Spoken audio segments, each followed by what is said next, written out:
दोस्तों नमस्कार, मैं राजीव सचदेवा। आज बात नानकपुर गांव की और बात मंडी बोर्ड के द्वारा बनाई हुई सड़क की। कितनी विचित्र बात है कि कालका परिषद के अंदर सड़कें यूं नहीं बन रही कुछ जगह में कि अवैध है, अवैध जगह है साहब। और ये गांव के अंदर सड़कें बनी हुई देखो, ये मंडी बोर्ड ने सड़कें बनाई और जस्ट कुछ दिन पहले बनी। सरपंच साहब, कालका परिषद के कुछ वार्डों में लोगों को, एमसीज को पैसा यूं नहीं मिल रहा कि अवैध निर्माण है, अवैध जगह है, जगह सही नहीं है और आपको सरकार ने पैसे दिए ताकि आप सड़क बनवा सको। आपकी जिम्मेवारियां नहीं बनती। ठीक है, आपकी पंचायत से पैसा नहीं आया, मत आए, पर आया तो सरकार से ही। आपने इस मंडी बोर्ड के जेई से, मंडी बोर्ड के ठेकेदार से, मंडी बोर्ड के एसडीओ से, किसी से मिलकर बोला कि यार ये क्या सड़क बना रहे हो आप, सड़क ऐसे बनती है। और अगर आप ठेकेदार की बात करो तो बहुत सियाने ठेकेदार बताए जाते हैं, बहुत ज्यादा। साहब ऐसे सड़कें नहीं बना करती। और मंडी बोर्ड के अधिकारी जेई राजेश शर्मा बताया गया और एसडीओ बताया गया हेमंत शर्मा। वाह, जहां जाओ वहीं शर्मा, बहुत अच्छी बात है। पर महाराज काम तो ढंग से करो, काम तो ढंग से करो। ऐसे बनती हैं और इसमें रंग बिरंगी टाइलें लगा दी, कहीं पे रामू कहीं पे शामू। क्या पता बीच में कहां से टाइल उखड़ी, कितनी पैमाइश होगी, कितनी नहीं होगी, इसकी बात की जवाबदेही किसकी? सीधी सीधी सरपंच साहब की तय होगी। ये बिल निकलवाया जाएगा, बिल निकलवाने के बाद इसकी जांच पड़ताल की जाएगी। सरपंच साहब आपसे पुनः निवेदन है, इस सड़क को ढंग से बनवा लो, बिल को ढंग से बनवाना। अगर हमने जांच के अंदर ये पाया गया कि ये सड़क के अंदर प्रॉपर तरीके से काम नहीं होगा, आपको बिल्कुल नहीं छोड़ा जाएगा, ये आपको पहले बता दिया जाए। एमएलए साहिबा, जरूरी नहीं है कि मैं आपको हर वक्त कालका परिषद के ऊपर टारगेट पे लूं या बात कहूं। ये देखिए, ये भी कहीं ना कहीं आपकी जिम्मेवारी बढ़ती है। हो सकता है बीजेपी से जुड़ा हुआ ये कैंडिडेट हो सरपंच, हमें इन चीजों से कोई वास्ता नहीं है, हमारे को वास्ता है सड़क से। ये हालात है सड़कों के, ऐसे बनती है। और ये कहते हैं क्या, 1 लाख ठेकेदार हूं, फलाना ठेकेदार हूं। जय साहब कहते हैं जी मैंने इतने करोड़ के काम साल में कराए। ऐसे काम कराए जाते हैं। सरकार का काम हो ना हो, सरकार कैसे करे, पब्लिक खुश रहे रोए, पर इन जेईओ की तनख्वाहें बिल्कुल सेट रहती हैं।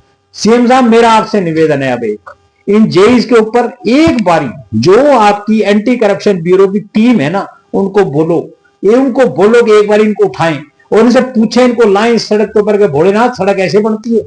अपने घर के अंदर का काम वो ऐसे कराता? कभी नहीं कराता साहब। ये लोग ये सोचते हैं कि एक बार सरकार की नौकरी मिल गई, हम राजा हो गए, हमारा कोई पूछने वाला नहीं, हमारे मन में आएगा जो वो करेंगे, जो हम नहीं करें। सरपंच साहब 3 साल से ऊपर हो गए, अगली बार इलेक्शन, टिकट मिलेगी नहीं मिलेगी, खड़ा होऊंगा नहीं होऊंगा। मेरा आप आम आदमी से निवेदन है, जिस गांव के अंदर लोग रहते हैं, बिकना मत। अगर तुम बोतलों पे, खाने पे, नोटों पे बिकते हो तो ये हाल होते हैं तुम्हारी सड़कों पे।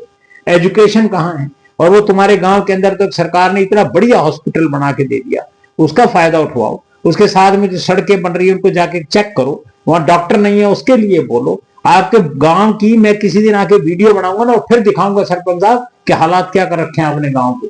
साहब ऐसे काम नहीं चलेगा। और वीडियो साहब, अब आपसे भी एक निवेदन है, ठीक है ये सड़क आपके द्वारा नहीं बनवाई गई, बहुत अच्छी बात, लेकिन है तो गांव का एरिया, कहीं ना कहीं आपकी भी एक जिम्मेवारी हल्की सी तय होनी चाहिए कि जाके देखें भाई ये टाइल ऐसे लगती है, ये क्या लगा दिया, ऐसे लगता है। मेरे पास भी जेई है, मेरे पास भी एसडीओ है।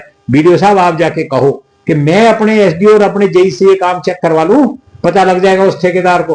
और ये सारी की सारी, इसमें ठेकेदार, अधिकारी और साथ में ये सरपंच, ये तिगड़ी है। 1 2 3 आजा मौसम है रंगी, ये वो प्राणी है। इनके मन में आएगा करेंगे, मन में आएगा नहीं करेंगे। ये वो समझते हैं कि हमारे को अगली जात का वोट मिले ना मिले, हम पढ़े लिखे हैं नहीं है, हमें कोई मतलब नहीं। हाँ, माइनिंग करवानी हो सबसे फॉरवर्ड मिलेंगे, बातें करवानी हो सबसे आगे मिलेंगे। ये कहां से टाइल आती है, किस कंपनी की टाइल आती है, किसी ने इसकी थर्ड वेरिफिकेशन कराई? साथ थर्ड पार्टी भी आप कराओगे तो वहां भी इनका खेल है। ये जो वीडियो मैं बना रहा हूं, ये लास्ट सेकंड का वीडियो है, अभी 1 मिनट का वीडियो और लगेगा आपको। ये देखिए आप, मैं अपने स्कूटर पे इसलिए बना रहा हूं कि एरिया लंबा था। साहब मैं भी एक इंसान हूं, रोज जाके इन चीजों को मैं पकड़ सकता हूं, तो क्या आप लोग नहीं पकड़ सकते? इन चीजों को नहीं पकड़ सकते? सोचना पड़ेगा आपको। क्यों? क्योंकि बाद में ये कह दोगे कि कहीं ना कहीं इस पत्रकार को भी कुछ चीज चाहिए होगी। बिल्कुल चाहिए, मुझे सड़क अच्छी बना के दे दो, मुझे क्या दिक्कत है तुम्हारे से, मुझे किस बात की लड़ाई है तुम्हारे से। साहब फिर मैं आपसे बार बार कहता हूं, एमएलए साहिबा एक बारी इस सड़क की वेरिफिकेशन कराओ, हालत देखो क्या है सड़क की, आगे पीछे से बुरी हालत कर रखी है। एक बार अपने ऑफिस में आप अपने इन दोनों जेई और एसडीओ को बुलाएं, उनसे पूछे कि बाबू ये क्या बनाया तुम, इसको पेमेंट रुकवाओ ठेकेदार की, ताकि उसको भी अकल आए कि काम कैसे होता है। साहब नहीं चलेगा ये मेरी स्कूटर पे बैठी वीडियो इसलिए बनाई है कि सड़क की लेंथ थी, मैं 5 मिनट के अंदर वीडियो में इतनी बड़ी सड़क को कवर नहीं कर सकता था। पूरी सड़क बुरी तरीके से डैमेज है। बात की गई थी मेरे साथ द्वारा सरपंच साहब से, हाँ जी देखते हैं। साहब कब देखते हैं, कब और कैसे?